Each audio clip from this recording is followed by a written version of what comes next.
Councillor সাহেব, যেহেতু অনেক দিন কিন্তু এই যাত্রাবাড়ি থেকে শুরু করে একটা ধরেন সাইনবোর্ড পর্যন্ত খুব ছুট ঝামেলা গেছে, এবং এক কথায় এটা একটা রেড জোন হিসাবে চিহ্নিত।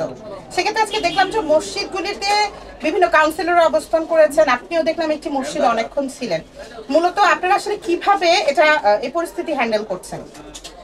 আসসালামু আলাইকুম। আসলে আমাদের যে এই আজকে প্রায় 4-5 দিন ধরে যে অবস্থা ছিল, হরতাল কার্ফুর আগে খুব খারাপ পরিস্থিতি ছিল।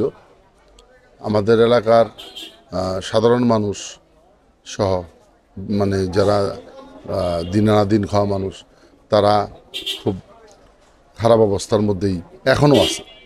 তো আশা করি আমরা এই এলাকার সাধারণ জনগণকে সাথে নিয়ে এবং যেভাবে পুলিশ প্রশাসন এটা ট্যাকেল করেছে তাদের ধন্যবাদ জানাই। আসলে আমাদের সাধারণ মানুষের কিছু করার ছিল না, কারণ আমরা তো আসলে ওইখানে গিয়া ফেস করতে পারবো না। ওদের সাথে আগ্নেয়াস্ত্র ছিল, কোরাল চাপাটি, বিভিন্ন লাঠি।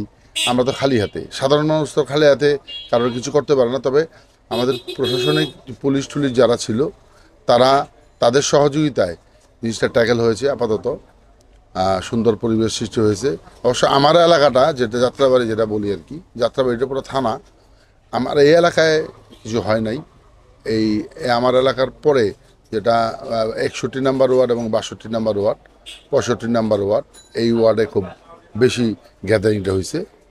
তো এখন ইনশাল্লাহ আমরা সাধারণ জনগণকে নিয়ে জিনিসটা ট্যাকেল হয়েছে পুলিশ প্রশাসনের সহযোগিতায়। এরকম পরিস্থিতি যাতে না হয়, সেক্ষেত্রে আপনারা, যেহেতু আপনি একজন জনপ্রতিনিধি এবং বাংলাদেশ আওয়ামী লীগের সাথে সম্পর্কিত, আপনারা কি কার্যক্রমগুলি এক কথায় যে পাহারাদার হিসাবে ভূমিকা রাখছেন, সেটা কন্টিনিউ চালিয়ে যাবেন কিনা? জি, আমাদের নির্দেশ যে পর্যন্ত আছে আমরা অবশ্যই চালিয়ে যাব। এবং আমরা কেউ তো আসলে সন্ত্রাসটা চায় না, একেবারে আওয়ামী লীগ মানে কেউ চায় না। কিন্তু এটারে ওই যে বললাম যে সাধারণ মানুষ এটার বিরুদ্ধে, পক্ষে না।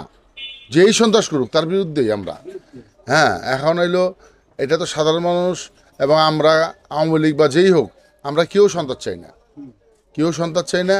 এবং এটা আমরা যে পর্যন্ত স্বাভাবিক না হয়, আমরা ইনশাল্লাহ রাজপথে আছি, থাকবো।